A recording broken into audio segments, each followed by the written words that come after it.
Simplification आपको IBPS की exam में सदैव दिखाई देता है और आज हम इस पर्टिकुलर सेशन में सिंप्लीफिकेशन के कुछ ऐसे छोटे छोटे टिप्स के ऊपर डिस्कशन करेंगे, जिसके बाद आप जो क्वेश्चन ऑलरेडी सॉल्व करते थे जिसको आपको अबाउट 20 सेकेंड्स 30 सेकेंड्स टाइम लगता था, वो सिर्फ और सिर्फ 10 सेकेंड तक सीमित रह जाएगा। Okay, so without any further delay will go to the first point, जो कि मल्टीप्लीकेशन है। ओके, इस तरह के मल्टीप्लिकेशन, 2 डिजिट मल्टीप्लिकेशन जब भी आते हैं, मैं यूजुअली स्टूडेंट्स को देखता हूँ आप कैरी वैरी के चक्कर में चल जाते हो। नहीं, ऐसे नहीं करना है। पे अटेंशन कैसे करते हैं। 36 इंटू 12 अगर आपके पास नंबर दिया गया है तो आप इसे 2 पार्ट्स में स्प्लिट कर दोगे। 36 इंटू 10 हम सबको पता है 360, 36 2 जा 72, तो ये आपको आ जाएगा 432।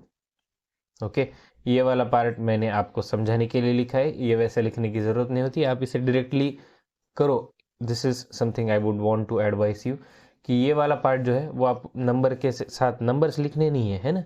सो यहाँ पे अगर आप देखोगे, आप कैरी करते चलोगे तो आपको नंबर ऑफ स्टेप्स एटलीस्ट आपके 7 हो जाएंगे। ओके, कि आप कैरी करोगे फिर दूसरा नंबर मल्टीप्लाई, कोई ज़रूरत नहीं है।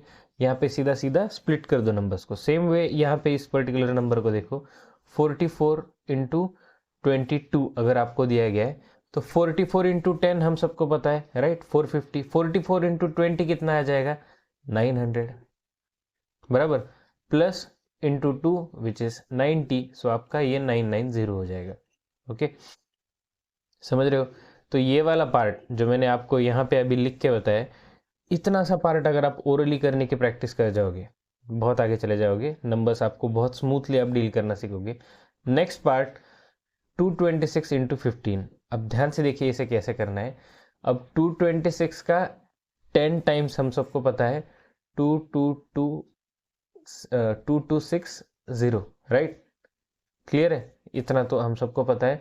अब इंटू 5 कैसे किया जाता है, तो इसका हाफ करेंगे आप 113 और उसके आगे 0 लगा दो, 1130, तो ये आपका 3390 हो जाएगा। अभी हाफ करने के बाद 0 कैसे आता है, hold on, just with in few seconds हम डिस्कस करेंगे। सिमिलरली अगर नंबर इस तरीके से आपको दिया जाता है, ओके, 36 इंटू 45, ये आपको करना है, मल्टीप्लीकेशन आपको इस तरीके से करना है। तो यहाँ पे 2 तरीके हैं सॉल्व करने के। एक सबसे आसान तरीका, आप इसे 36 इंटू 50 माइनस 5 कर सकते हो। अगेन यहाँ पे लिखना नहीं है, मैं बस आपको समझाने के लिए लिख रहा हूँ। 36 इंटू 5 अगर आप करोगे तो वो हो जाएगा 180। ओके, 180 और 0 मतलब 1800, माइनस 45, तो ये 180 आ जाएगा। ओके, तो दिस इज नथिंग बट 1620। समझ रहे हो।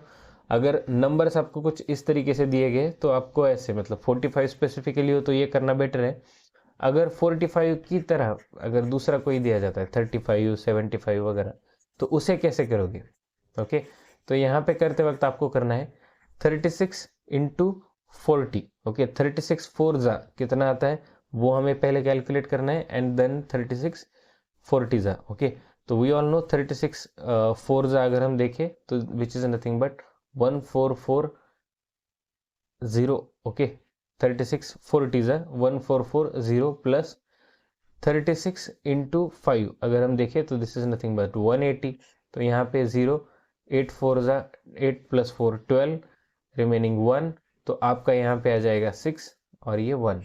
ऐसे आपको करना है। ओके, बेसिकली नंबर्स को आप खेलना सीखो।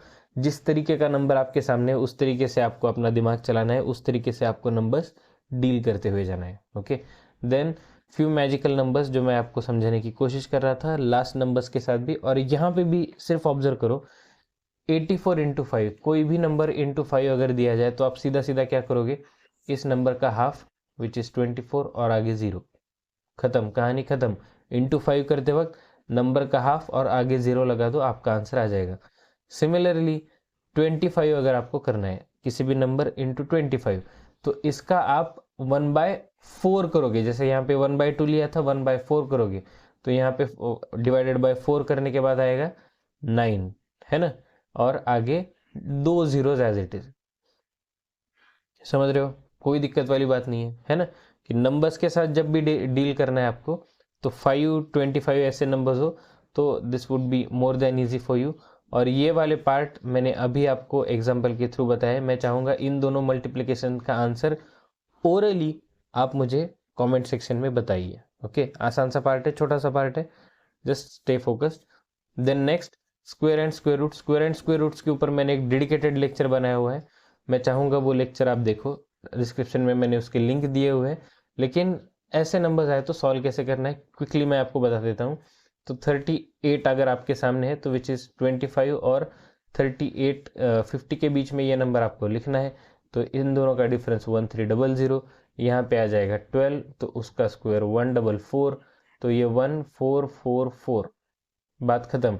सिमिलरली 63 अगर है तो उसे भी 25 और 50 के बीच में रखना है, तो यहाँ पे आपका 63 आ जाएगा। सो 25 और 63 इन दोनों के बीच में जो गैप है वो आपका हो जाएगा 38।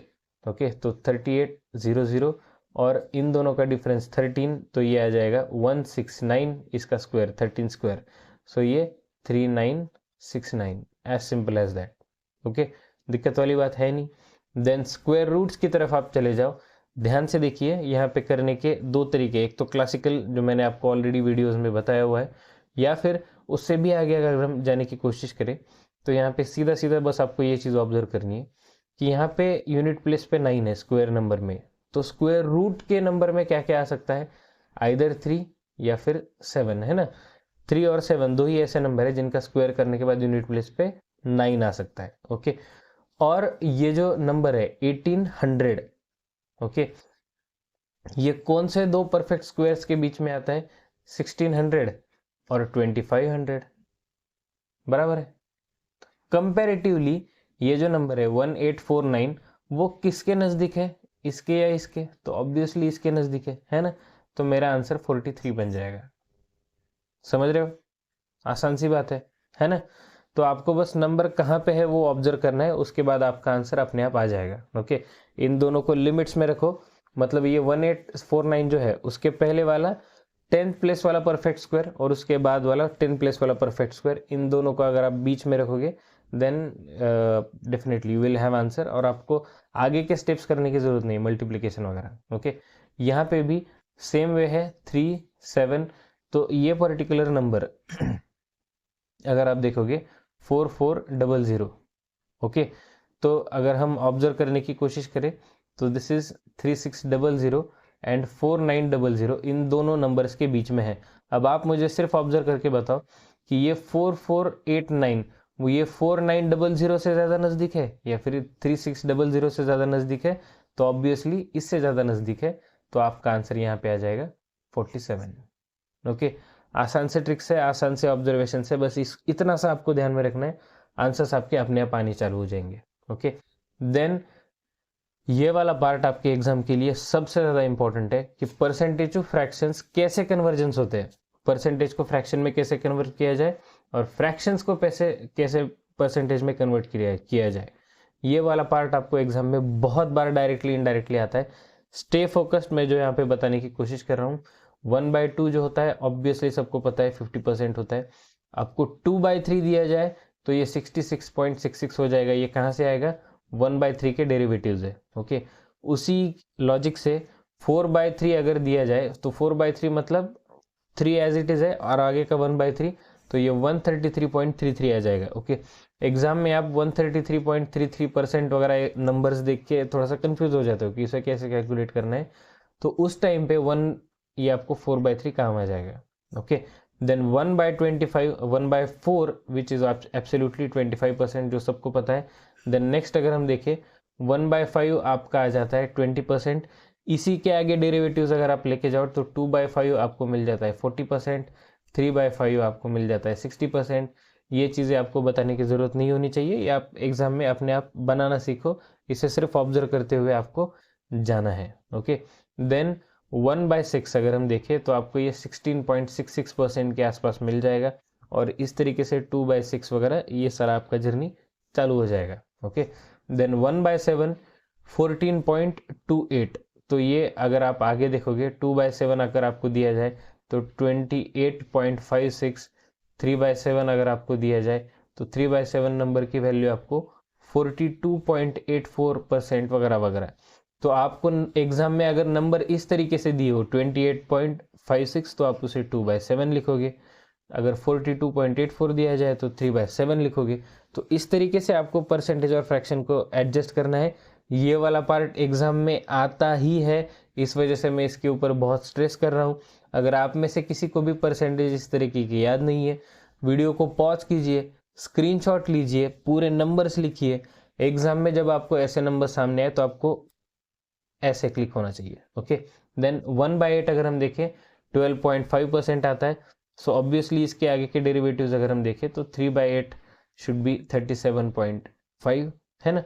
देन 5/8, 7/8, 9/8 ये चीज़ें चलती रहेगी, ये कहानी अनलिमिटेड है।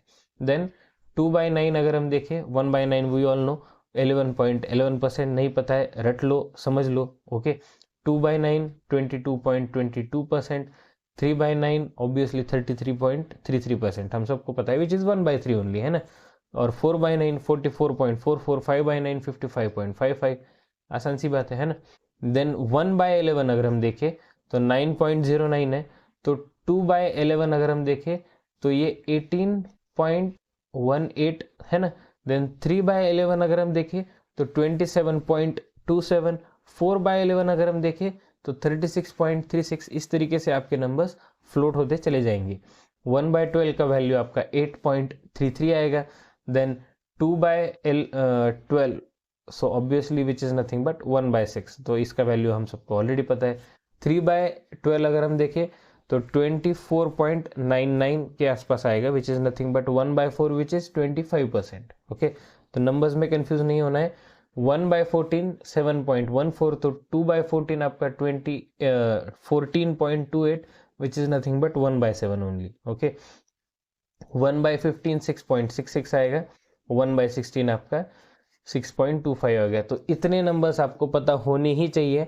मुझे बताइए अगर इनमें से कोई भी आपको दिक्कत हो, कमेंट सेक्शन में मुझे बताइए। आगे के डेरिवेटिव्स आपको बनाने हैं, this is part of your homework. और सिर्फ 2 मल्टीप्लिकेशन के क्वेश्चन मैंने आपको दिए जिसका मुझे आंसर कमेंट सेक्शन में चाहिए। ओके, सिंप्लीफिकेशन को लेके अगर आपको और कोई भी क्वेश्चन दिमाग में हो, बेझिझक मुझे कमेंट सेक्शन में पूछिए, मैं आपको उसके ऊपर एक डेडिकेटेड लेक्चर बना के दे दूंगा। फिलहाल मैंने आपके लिए एक इंटरेस्टिंग प्लेलिस्ट बनाई है जो क्वांट के लिए सारे के सारे इंपॉर्टेंट टॉपिक्स है, वो आपको अभी स्क्रीन पे दिख रहे होंगे। तो गो थ्रू दैट प्लेलिस्ट, जिसमें आपको बेसिक कंसेप्ट्स और शॉर्ट ट्रिक्स दोनों के दोनों मिल जाएंगे। Okay, so with this bullet session, I am your IBPS professor Aditya Deshpande signing off for today. Thank you guys. Thanks a lot.